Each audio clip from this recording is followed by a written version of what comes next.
Ready? Start.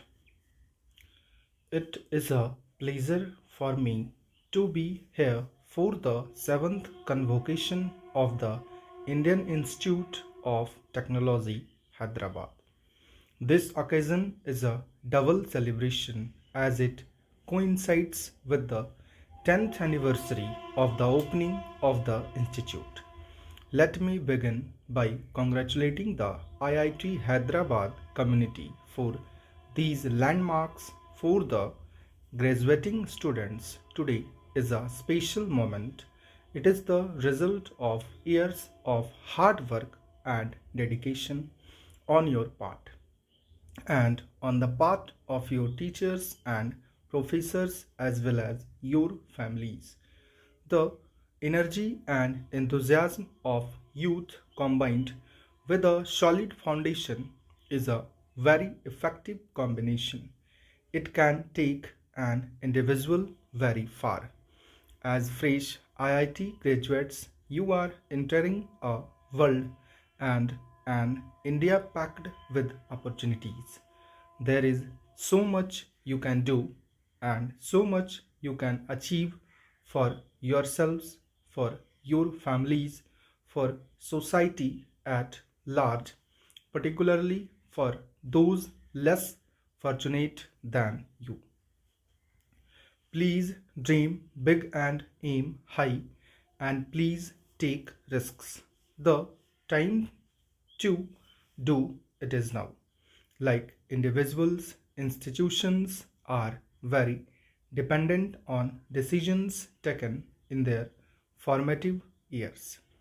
IIT Hyderabad is young, it is only 10 years old. It too is defined by energy and enthusiasm and has built a solid foundation. Today, you have 25,000 students, one in five of them being a young woman. The institute has a strong postgraduate program with 30% of students pursuing a PhD. These are commendable figures, but the question is what next? The road you take today will determine your future not just for the next few years but perhaps for the rest of the century.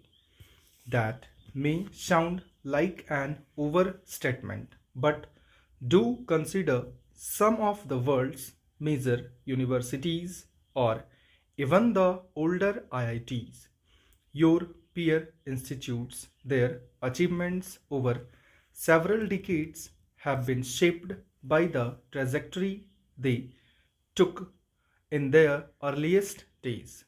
As a second generation IIT, it is important that you borrow from as well as learn from the models of the past. Conditions are different from the 1950s and 1960s. India has changed, technology and the very discipline of engineering have evolved. Our aspirations are no longer limited to the heavy industrial base that we created 6 decades ago. Rather, IIT Hyderabad has to remain relevant to the fourth industrial revolution that will write the a script of the 21st century.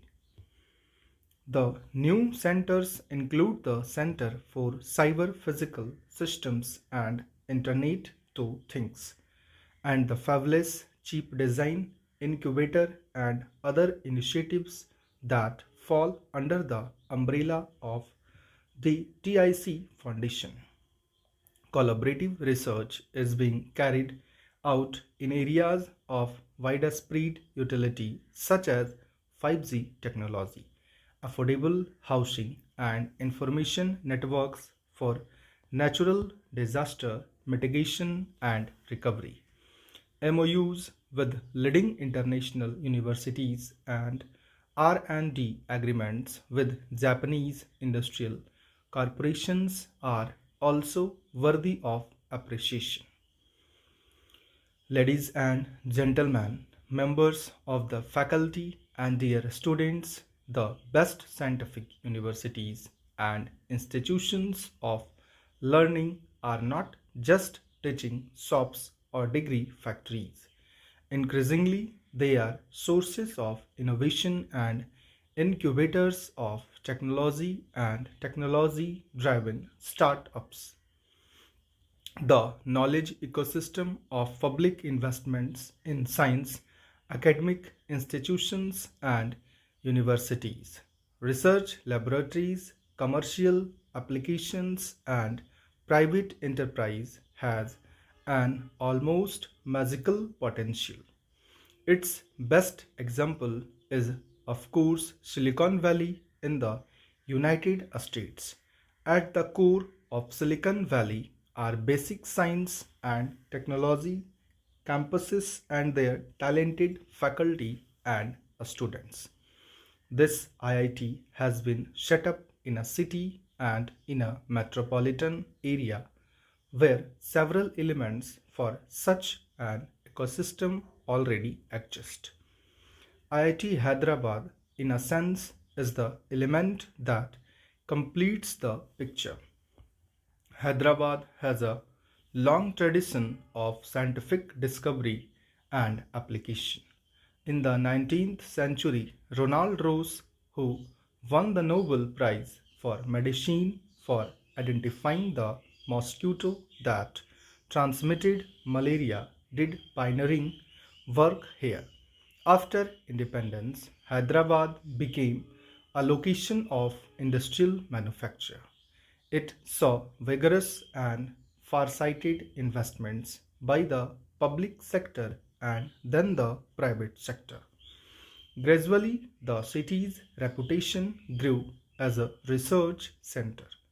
Before coming here, I called for details from the CSIR, the Department of Science and Technology, the Department of Biotechnology, the Department of Atomic Energy, the DRDO, and the ISRO.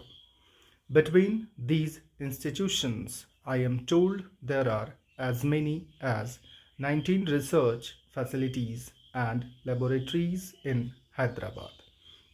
I have not even mentioned the private sector.